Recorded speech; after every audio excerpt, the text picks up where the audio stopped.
أبو طلحة نك الله أورنجري وأنصاري بوها أم سليم رضي الله عنها وأنس بن مالك هو يدي ومؤمنة ومسلمة أيو دمعين وقرصدو markaasuu u haasaa u yimid inaan ku guursadaan rabaa ay ka waran waxay ku tiri maad islaamtay markaasuu yiri may laakiin diin baan haystaa anu bal gabadha hadalkay ugu jawaabtay eeg markaa bay ku tiri diinteed haysataa afala tastahi maad xishoonayn bay ku tiri maad xishoonayn diinteed haysataa ma ninkaaga qoriga caabudaya iyo dhagaxa la qoray caabudaya ayaa la diin baan haystaa xishoo bay ku tiri diin ma haysatid diin annaka haysana diin waa diinta nabi maxamed uu la yimid calayhi salaatu wasalaam hada huwa diin markaasuu ka sii jeestay way ka daba hadasho waxay ku tiri in aslamta fa innii laa uriidu minka sadaqan ghayrahu bay ku tiri hadal macnihiisu ahaa yaa abaa talxa soo noqo bay ku tiri quusan kaalay haddaad soo islaamtid bay ku tidhi mahar iyo mariin dumarku ragga waxay xaq ugu lahaayeen kaa dooniba maaya islaamnimada aad soo gashay ayaan meherkayga iyo mariinkayga u qaadan bay ku tidhi maxaa gabadha agteeda qiimo lahaa bal ii sheega ninkaa inuu islaamu naar ka badbaado cajiib oo islaame wuxuu yidhi ma intaa unba ahaa waxba iga dooni maysid waxba kaa dooni maayo islaam bas waayahay anas radia allahu canhu oo khaadimkii nebigeenna ah oo iyadana inankeygiiya ayay ku tiri hooyo gacanta qabo nebiga u gees sal alla alay wasalam markaasaa nebiga loo keenay markaasuu nebiga hortiisa ku ashahaatay markaasay ku tiri soo celi anasow markuu islaamo markay u soo celiyey ayay ku tiri haddaba anasow hooyada u guri bay ku tidhi yani hooyada maanta laga bilaaba ku ogow bay ku tiri maaragtaan waa kaas ninka maadaama ballankii buuxiyey ana ballankayga waan buuxiyey waa ninkaygii bay tiri Abu Talha gabadh cajiib ahayd Umm Sulaym yaa rayt haweenkeenu ma gabadha ku daydaana dumarkeenu hadday horumar doonayaan hadday taariikh fiican doonayaan hadday ilaahay ridihiisa doonayaan ma haweenka ku daydaana haweenka saxaabiyaadka Abu Talha caloosh uu la aqalgalay wiil bay u dhashay safar buu u baxay uu soo noqday markaas ilmihii xanuunsa buu ka baxay uu soo noqday markaasuu ku yidhi yaa Umm Sulaym ilmahayga yara baliga waran siduu yahay waxay tidhi sidii aad kaga tagtay uu ka xasilooni badan yahay isqabooji bay ku tidhi xaaji iska naso safar baad ka timid isqabooji markuu habeenkii u dharkii dhigtay u yar nastay u casheeyey gogashiina ay dul yimaadeen wada seexdeen saqdii dhexe ee xaaskiisiina ay arkeen u barakeeyey ayay ku tiri intay barida u fadhiisisay yaa Abu Talha ay dhageyso su'aal baan ku weydiine jaarkeena hadaan alaab ka soo caariyeysano oo alaabtoodii subaxda ay nagu yiraahdaan alaabtii xalay aad naga qaadateen noo soo celiya ma u celin lahayd mise waa u diidi lahayd ma waanu celin lahayn buu ku yiri markaa bay tiri haddaba ilmaheennii yaraa inakuma lahayn ilaahay baa inoo dhiibtay ilaahay lahaabaa qaatee anigu waan sabre adiguna iska sabiro maydkiisiina waa halkaa ku duudubana ka ciga soo asbay ka tidhi taariikhda adduunyada gabdha caynkaas ma soo marin mana soo mari doonaan ogaada ilmaheegii oo shafeecay oo mayda oo aqalka dhexdeeda u yaallood mara ku duuduuban ayay sariirtan ama firaashkan dushiisana ay ninkayga ku dul raalli gelisay uu yaabay Abu Talha maxaa tidhi waxay tidhi ha walwalin in waa la nabare tarbiyad baa la baray iyaka inna lillahi ma akhada wa lahu ma a'ta wa kullu shay'in 'indahu bi ajalin musamma nabiga alayhi salatu wassalam waxa saxaabadiisa ka dhaadhiciyay saxaabiyaadka gabdhihiisa ugu horeeyaan waxa uu baray waxa ilaahay uu qaadanay isaga un baa iskale waxaan haynanay isaga un baa noo dhiibtay war maxaan leenahay inaku malid maalintaad hooyada ka soo baxday inaanu hooyaday ka soo baxay walaa islaam baa ila socotay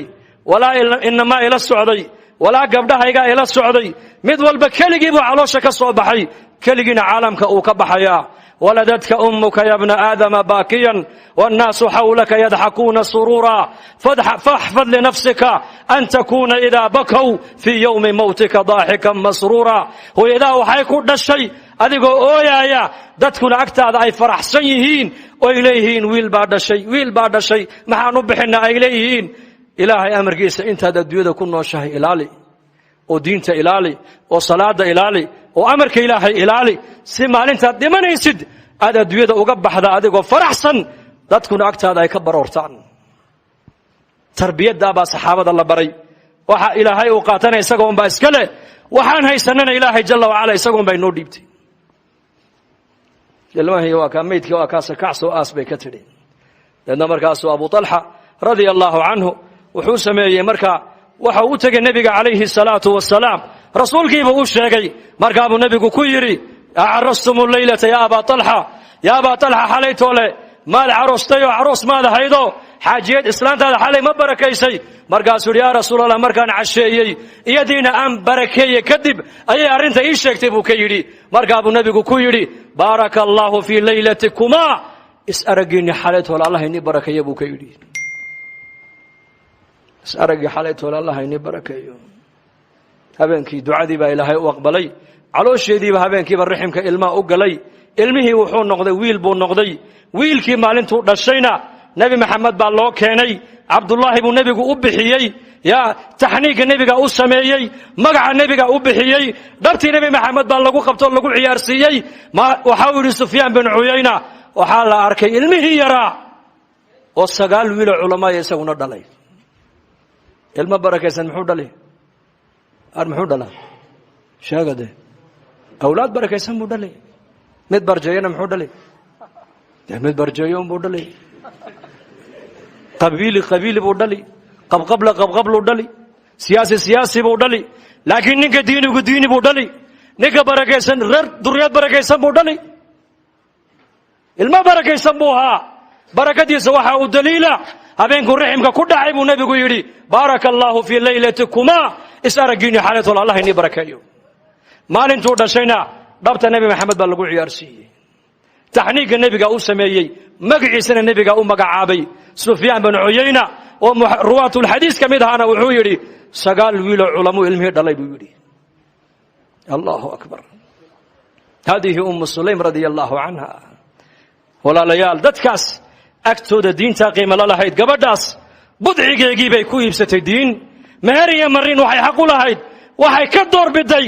inuu Abu Talha diinta islaamka soo galo inaguna maanta muslim walaalkeena oo qaraabadeena oo talkeena ay agteena bilaa salaad ku dhimanaya goorman diinta u sheegna ma taqaanaa Soomaalidu goorma isku gurmataa markuu qofku dhinto marka bay baraarugi ma la aasay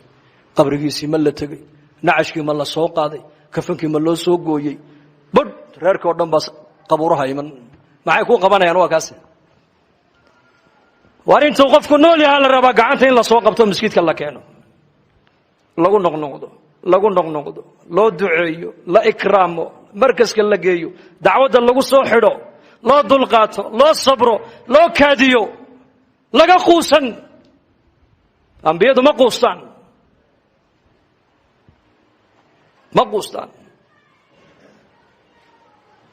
diintu dadaalka bay nooga baahan tahay kulligeen insha Allah dadaalka diinta ma gudoona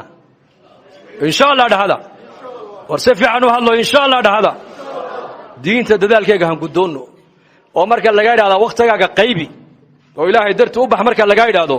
xaga dambe ha eegin xaga dambe ma taqaana islaanta meherada ubadka waa xaga dambe فأما من أوتي كتابه وراء ظهره معك حقا فسوف يدعو ثبورا ويصلى معك حقا إنه كان في أهله مسرورا حقا دنبها إيجن رير كان ضيع لكم له هضيعن رير كاقا كاجها كاقتقن بلا مصاريف كاقتقن سيدي نيكي نبي قوي مدير أور كاقا مان دبرا mise ilaahay baan u tala saartaa muxuu ku jawaabay nabigu awrkaaga dabar ilaahayna tala saaro reerkaaga masaariiftooda uga tag ilaahay dartiin u baxa waqtigaaga yar qaybi isyar qorshee insha allah dhahda walkeena allah shaafiyo mawtaadkeena allah u naxariisto amni iimaanka allah inoo ziyaadiyo muslimiinta meelay joogaan muwaafaqiin midniman allah siiyo taacada allah inoo macaaneeyo allahumma inna nas'aluka al-'afwa wal-'afiya wal-mu'afata ad-da'imata fi ad-din wad-dunya wal-akhirah يا من أظهر الجميل وستر القبيح ولم يؤاخذ بالجريرة ولم يهتك الستر يا عظيم المن يا كريم الصفح يا حسن التجاوز يا باسط اليدين بالرحمة